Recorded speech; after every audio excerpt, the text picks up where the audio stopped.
When your brakes run on air, small problems can turn into big risks. Box trucks, like other heavy vehicles such as buses, semi-trailers, and RVs, typically use air brake systems instead of hydraulic brakes. Air brake systems rely on compressed air to help slow and stop the vehicle, which makes them very different from the braking systems found in passenger vehicles. Train, track, remind. Train, track, remind! Do it! Train, track, and remind. Safety training doesn't have to be expensive or complicated. With GotSafety Lite, you get unlimited access to over 2,000 professionally made safety videos, all in English and Spanish, for just $10 a month. No contracts, no hidden fees, just simple, effective training. But maybe you need more than just videos. With our full GotSafety app, our learning management system, you can train, track, and remind your employees automatically. And what if you've already spent tens of thousands of dollars building your own learning management system? We get it. You don't have to start over. We can supply the content so you can keep using the system you've already paid for. But here's the kicker. If there's a video you need that we don't have, we'll make it for you at no cost, because we're that confident you'll love GotSafety. 3 ways to get the training you need. 1 place to get it all. GotSafety, train, track, and remind. Modern air brake systems are designed with multiple fail-safes and are generally reliable when they're properly maintained and operated. However, problems can occur when components are worn, damaged, or not maintained correctly, or when warning signs are ignored. In this lesson, we'll cover the 6 basic components of an air brake system, common issues that can occur, and safe work practices that help reduce the risk of accidents or incidents when driving a box truck equipped with air brakes.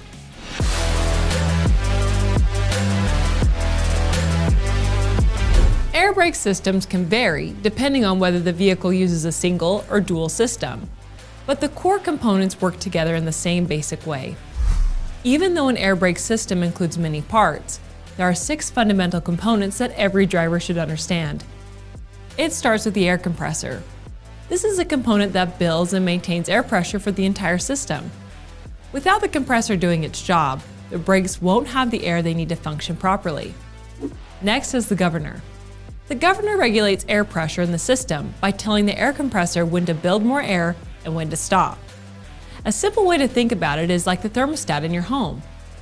It keeps air pressure within a safe operating range. The air tanks come next. These tanks act as reservoirs that store compressed air. In most systems, the air tanks are designed to hold enough air for about 10 to 12 full brake applications if the compressor stops working. Airlines are what carry that compressed air through the system. These tubes direct air pressure from the compressor and air tanks to the brake pedal and the foundation brakes. If airlines are damaged or leaking, air pressure can be lost quickly. The brake pedal, which may also be called the foot valve or treadle valve, is what the driver uses to apply the brakes. When the pedal is pressed, it directs air out of the system and sends it onto the foundation brakes at each wheel. The foundation brakes are the components that actually slow and stop the vehicle. There are 4 types that may be used in air brake systems.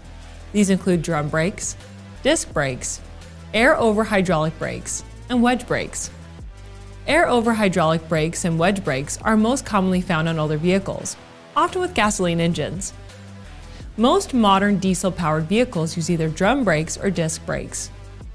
In addition to these main components, air brake systems also include other important parts such as relay valves, quick-release valves, and slack adjusters.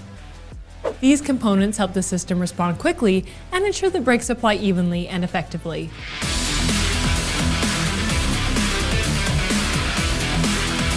When it comes to air brake systems, there are several common issues that drivers should be aware of, because each one can affect how well the vehicle stops. One issue you may encounter is air leaks. Leaks can cause a drop in system air pressure, which reduces brake performance and can make it harder for the vehicle to stop safely. Even small leaks can become a serious problem if they aren't addressed. Brake imbalance is another concern. This happens when one or more brakes apply less force than the others. When braking force isn't evenly distributed, it can lead to uneven brake wear and may cause a vehicle to pull or feel unstable while stopping.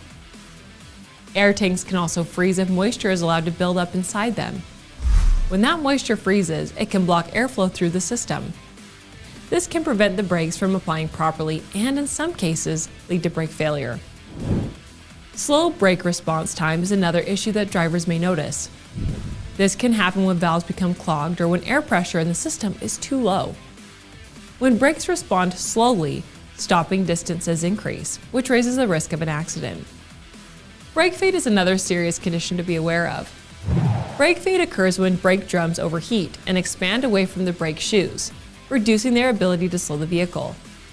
When brakes become extremely hot, there's also a risk of fire, which makes managing speed and braking especially important.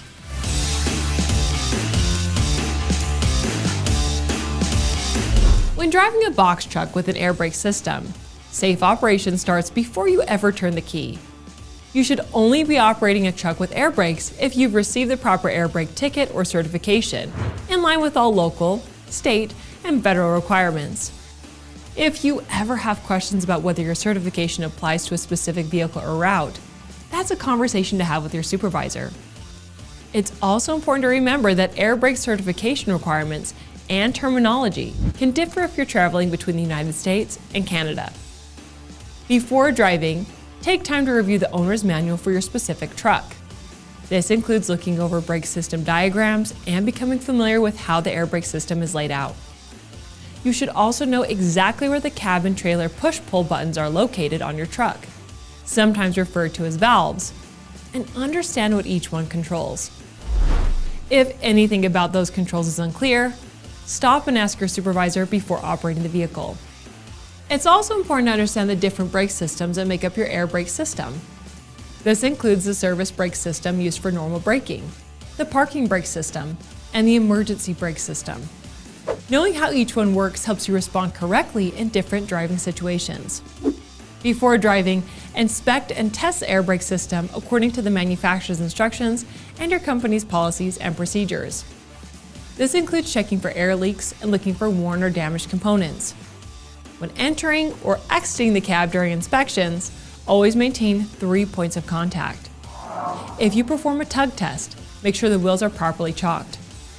Any truck that does not pass inspection or testing should be reported to your supervisor or designated mechanic team, and it should not be driven until the issue is corrected. As you operate the truck, stay familiar with how your air brake system normally sounds. If you hear unusual noises, such as hissing or other unfamiliar sounds, notify your supervisor or mechanic team right away. These sounds can be early warning signs of air leaks or other system problems. Slack adjusters also need attention. They should be properly adjusted according to the manufacturer's instructions and your company's procedures, since improper adjustment can affect braking performance.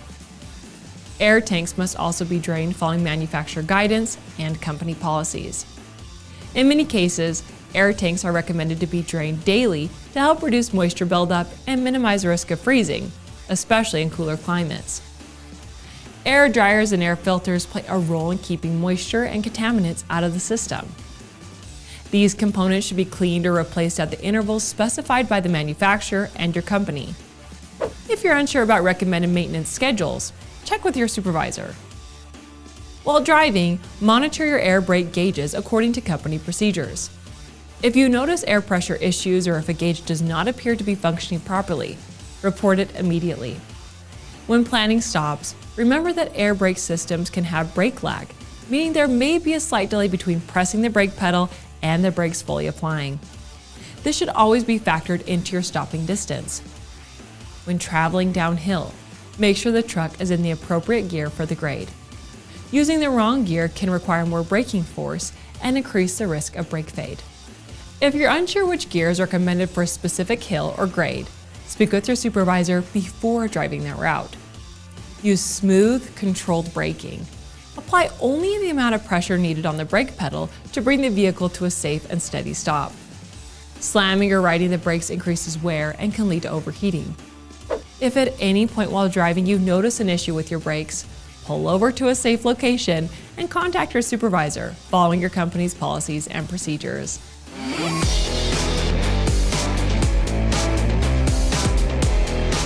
To conclude, many box trucks and other heavy vehicles use air brake systems to help bring the vehicle to a safe stop. While these systems are designed with multiple fail-safes, they still rely on proper inspection, maintenance, and operation to work correctly. Failing to maintain or monitor an air brake system can increase the risk of accidents or incidents. To help reduce that risk, always inspect and test your air brake system according to the manufacturer's instructions and your company's policies and procedures. If you ever have questions or concerns about the air brake system on your box truck, be sure to speak with your supervisor. Air brakes are designed to protect you, but they still depend on proper use and maintenance. Staying alert and following procedures helps keep every stop a safe one. If you found this lesson helpful, follow us on social media for more safety training.